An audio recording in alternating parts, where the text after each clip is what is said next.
madashan guddida qandaraasyada qaranka jamhuuriyadda Soomaaliland ay ku shaaciyeen shirkadaha ku guuleystay laba mashruuc oo loo fulinayo hay'adda dhowristayda jamhuuriyadda Soomaaliland labadaasi mashruuc oo kala dhisme loo dhisayo xarunta hay'adda dhowristayda jamhuuriyadda Soomaaliland iyo shaybaar casri ah oo hay'addaasi ay yeelanayso isla markaasina laga hirgelinayo magaalada Berbera. madashaasi waxaa ku sugnaa xubno ka mid ah guddida qandaraasyada qaranka Soomaaliland shirkadii ku tartamay labadaasi mashruuc iyo sidoo kale mas'uuliyiin kale. Nuux Maxamed Xuseen gudoomiyaha guddida qandaraasyada qaranka Soomaaliland ayaa shaaciyay magacyada shirkadaha ku guuleystay labada mashruuc ee loo dhisayo hay'adda dhowristayda jamhuuriyadda Soomaaliland. go'aankii baan gudagelayaa insha Allah ta'ala dhismaha shaybaarka hay'adda dhowrista tayada loo dhisayo waxa ku guuleystay dhismaha shaybaarka hay'adda dhowrista tayada Al-Khadar Construction Company.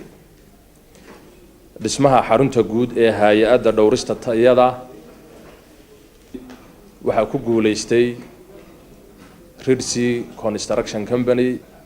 labada shirkadood ee labada mashruuc ku guuleystay waxaan kula dardaarmaynaa inay fuliyaan dhisme tayo leh iyagoo raaci doona dhisaynada injineeradu ugu tala galeen. nasiib wanaagsan baan u rajaynayaa shirkadaha aan maanta aan ku soo bixin qandaraaskan. geesta kalena qaar ka mid ah shirkadihii laga helay labadaasi mashruuc ayaa waxa ay soo dhaweeyeen hanaanka cadaaladeed ee looga helay labadaasi mashruuc ee ku tartamay. markii koowaad runtii aan soo tartano marar fara badan oo hore waan soo tartanay marar badan oo dambana waan tartamayna insha Allah ta'ala yawmun laka wa yawmun alayka weeyaan saaxiibadeedana waan u hambalyeynaa Al-Khadar Construction Company iyo qoladii kale shirkadii kale soo gashay short list-kaba iyagana waxaan u rajaynaynaa insha Allah ta'ala inay shaqo wanaagsan oo dalka anfacada ay fuliyaan hanii'an baan u leenahay. mas'uuliyiin ku hadlayay shirkadaha ku guuleystay labada mashruuc ee loo fulinayo hay'adda dhowristayda jamhuuriyadda Soomaaliland ayaa cabiray dareenkooda. anigu waxaan ka socdaa shirkadda Ridsi Construction oo ku guuleysatay dhismaha hay'adda dhowristayda Soomaaliland. alxamdulillah rabbil caalamiin aad baan ugu faraxsanahay. alxamdulillah socda shirkadda Al-Khadar Construction oo ku guuleysatay mashruuca dhismaha xarunta tayada ee Berbera. waxaan halkan uga mahadnaqaynaa guddida qandaraaslayaasha qaranka oo hawl culus u haysta qaranka oo mar walba uu xayeysiiso u naadisa wixii dhisme loo dhisayo qaranka. aad iyo aad baan ugu mahadsantihiin baan leenahay. waxaan ballan qaadaynaa inaanu dhismaha u dhisno sida ugu tayada wanaagsan oo waafaqsan BOQ-ga iyo dhisaymada.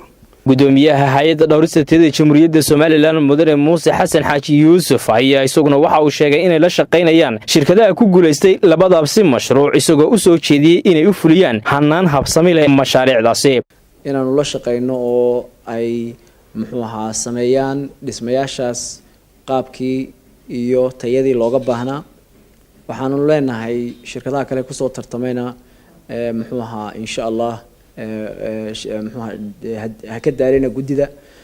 waxaan u aragnaa nidaamkan iyo processkan ay guddidu gacanta ku haysay mid aan ku qanacsanahay mid transparent. marka aad iyo aad baan ugu mahad celinaynaa iyagana. Jabarta Saadle agaasimaha guud ee guddida qandaraasyada qaranka Soomaaliland ayaa isaguna halkaasi erey ka jeediyay. loo tahaniyadeeyo shirkadda shaqadii loo diray ay si adag oo wanaagsan u qabato. intaas un bay kulli saaka halkan aynu u fadhinaa.